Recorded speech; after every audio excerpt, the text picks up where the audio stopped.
नमस्कार। टुडे उत्तराखंड में आपका बहुत बहुत स्वागत है। मैं हूं गीतिका पांडे। हमारे प्यारे राज्य उत्तराखंड से जुड़ी हुई खबरों को जानने के लिए टुडे उत्तराखंड को सब्सक्राइब करें और उत्तराखंड के किस जिले से ये वीडियो देख रहे हैं कमेंट बॉक्स में हमें जरूर बताएं। खटीमा के 8 गांव में मिलेगी शहरी सुविधाएं, नगर पालिका के विस्तार पर लगी कैबिनेट मुहर। खटीमा के आसपास के 8 गांव के 17,685 की आबादी को अब शहरी सुख सुविधाएं मिलेंगी। धामी कैबिनेट ने नगर पालिका खटीमा की सीमा विस्तार पर मुहर लगा दी है। इसके तहत खटीमा नगर पालिका में ग्राम उमरू खुर्द आंशिक, ऊंची महुवट आंशिक, नौगवा ठुग्गू आंशिक, भुड़ाई आंशिक, भूड़ महोलिया मुंडेली गौसिकुआ आंशिक, नदन्ना आंशिक शामिल है। पहाड़ों पर बारिश और बर्फबारी का सिलसिला जारी। मौसम विभाग ने जारी किया येलो अलर्ट। साल में दूसरी बार रविवार को एक बार फिर पर्वतीय इलाकों में बर्फबारी हो रही है। मौसम विज्ञान केंद्र की ओर से जारी पूर्वानुमान के अनुसार 2500 मीटर व इससे अधिक ऊंचाई वाले इलाकों में बारिश के साथ बर्फबारी के आसार बताए गए थे, जबकि उत्तरकाशी, चमोली और रुद्रप्रयाग में भारी बर्फबारी बताई गई। इन जिलों के लिए मौसम विभाग ने येलो अलर्ट जारी किया। अन्य जिलों में बारिश का सिलसिला जारी है। प्रदेश में 285 विशेष शिक्षकों की होगी भर्ती। कैबिनेट में प्रस्ताव को दी गई मंजूरी। प्रदेश में माध्यमिक शिक्षा संवर्ग के तहत 285 विशेष शिक्षकों की भर्ती होगी। हर ब्लॉक में 3 शिक्षकों को नियुक्ति दी जाएगी। कैबिनेट में प्रस्ताव को मंजूरी दी गई है। कैबिनेट में आए प्रस्ताव के तहत विद्यालयों में सेवानिवृत्त शिक्षकों को तत्कालीन व्यवस्था के तहत नियुक्ति दी जाएगी। राज्य के सरकारी विद्यालयों में कक्षा 1 से 12वीं तक के 3,400 दिव्यांग बच्चे हैं। इनमें से 9वीं से 12वीं तक के 894 दिव्यांग बच्चे चिन्हित किए गए हैं।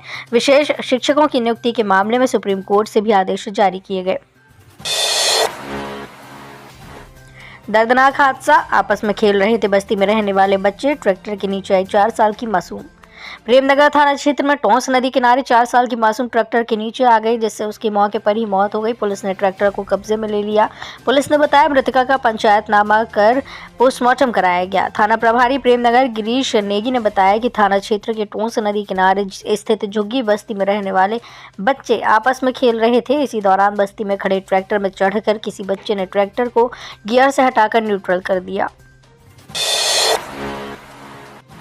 नवनियुक्त चीफ जस्टिस रितु बाहरी को राज्यपाल ने करवाई शपथ ग्रहण। जाने उनके बारे में ये खास बातें। उत्तराखंड हाईकोर्ट की नवनियुक्त चीफ जस्टिस रितु बाहरी को राज्यपाल ने शपथ ग्रहण करवाई। पंजाब हरियाणा हाईकोर्ट की वरिष्ठ न्यायाधीश न्यायमूर्ति रितु बाहरी को उत्तराखंड हाईकोर्ट का मुख्य न्यायाधीश नियुक्त किया गया। राष्ट्रपति की मंजूरी के बाद उन्हें मुख्य न्यायाधीश नियुक्त किए जाने की अधिसूचना जारी कर दी गई। सुप्रीम कोर्ट कॉलेजियम ने पंजाब एंड हरियाणा हाईकोर्ट की न्यायाधीश रितु बाहरी को उत्तराखंड हाईकोर्ट का मुख्य न्यायाधीश बनाने की सिफारिश की थी। कार्य मंत्रणा बैठक में एक दिन का एजेंडा हुआ तय। स्पीकर ने दोबारा बुलाई बैठक। विधानसभा अध्यक्ष ऋतु खंडूड़ी भूषण की अध्यक्षता में हुए कार्य मंत्रणा बैठक में एक दिन का एजेंडा तय किया गया। सोमवार को दोबारा बैठक होगी और सदन के संचालन के लिए आगे का एजेंडा तय होगा।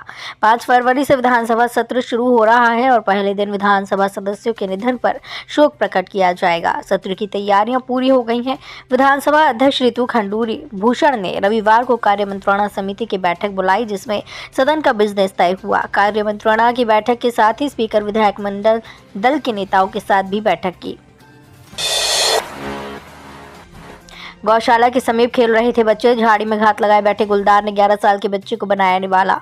पौड़ी जिले के विकासखंड खिरसू के ग्राम पंचायत गुआड़ में एक 11 साल के बच्चे को गुलदार ने अपना निवाला बना लिया। गौशाला के समीप कुछ बच्चे कंचे खेल रहे थे।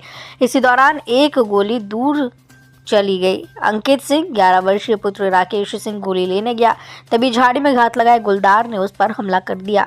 साथ ही बच्चों के शोर मचाने पर परिजन भी पहुंचे और घायल को बेस अस्पताल श्रीनगर लेकर पहुंचे, जहां डॉक्टरों ने उसे मृत घोषित कर दिया। अब ग्रामीण ही करेंगे पेयजल योजनाओं का संचालन। रखरखाव नियमावली 2024 को मंजूरी। अब गांवों में जल जीवन मिशन के माध्यम से बनी हुई पेयजल योजनाओं का रखरखाव व संचालन ग्रामीण ही करेंगे। इसके लिए शनिवार को धामी कैबिनेट ने ग्रामीण पेयजल योजना संचालन एवं रखरखाव नियमावली 2024 को मंजूरी दे दी है। जल जीवन मिशन के तहत गाँव में पेयजल योजनाएं बनी हैं। इन योजनाओं के तहत हर घर पानी के कनेक्शन दिए गए हैं। सबसे बड़ी चुनौती इन पेयजल योजनाओं के रखरखाव संचालन की थी, जो अब दूर हो गई है। इस नियमावली के आने के बाद ग्रामीणों का समूह इन पेयजल योजनाओं का संचालन करेगा। स्थानीय स्तर पर युवा पेयजल आपूर्ति संबंधी प्लम्बर आदि का काम भी देखेंगे, जिससे उनका रोजगार बढ़ेगा। विकासनगर की शक्ति नहर में कूदी युवती, पानी के तेज बहाव में बहता देख स्थानीय लोगों ने बचाई जान। कोतवाली क्षेत्र विकासनगर में एक युवती शक्ति नहर में कूद गई। स्थानीय लोगों ने उसे सुरक्षित बाहर निकाल लिया। जानकारी के अनुसार नवाबगढ़ डॉक्टरगंज में सुबह एक युवती शक्ति नहर में कूद गई। इस दौरान लोगों की नजर उस पर पड़ गई। युवती तेजी से बह रही थी, जिस पर गांव के रहने वाले अली, अहमद और अब्बास मौके पर पहुंचे। अब्बास बिना देरी किए युवती को बचाने के लिए नहर में कूद गया। उन्होंने जैसे तैसे युवती को किनारे लगाया। अली, अहमद और अन्य साथियों ने की मदद से युवती को सुरक्षित बाहर निकाला गया। एम्स में हर दिन आते हैं कैंसर के 30 से 40 नए मरीज। जाने किस तरह महिलाओं और पुरुषों में बढ़ रहा।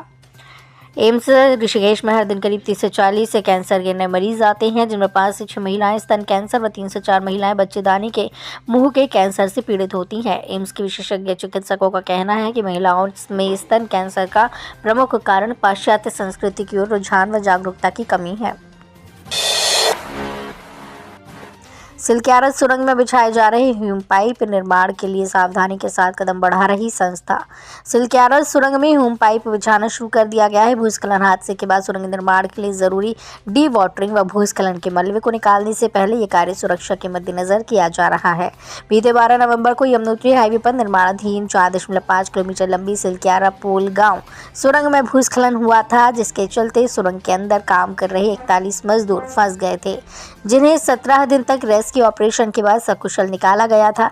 इस हादसे के बाद से ही सुरंग का निर्माण कार्य बंद है। 23 जनवरी को केंद्रीय सड़क परिवहन एवं राजमार्ग मंत्रालय ने कार्यदायी संस्था NHIDCL को स्वयं निर्माण शुरू करने की अनुमति दी।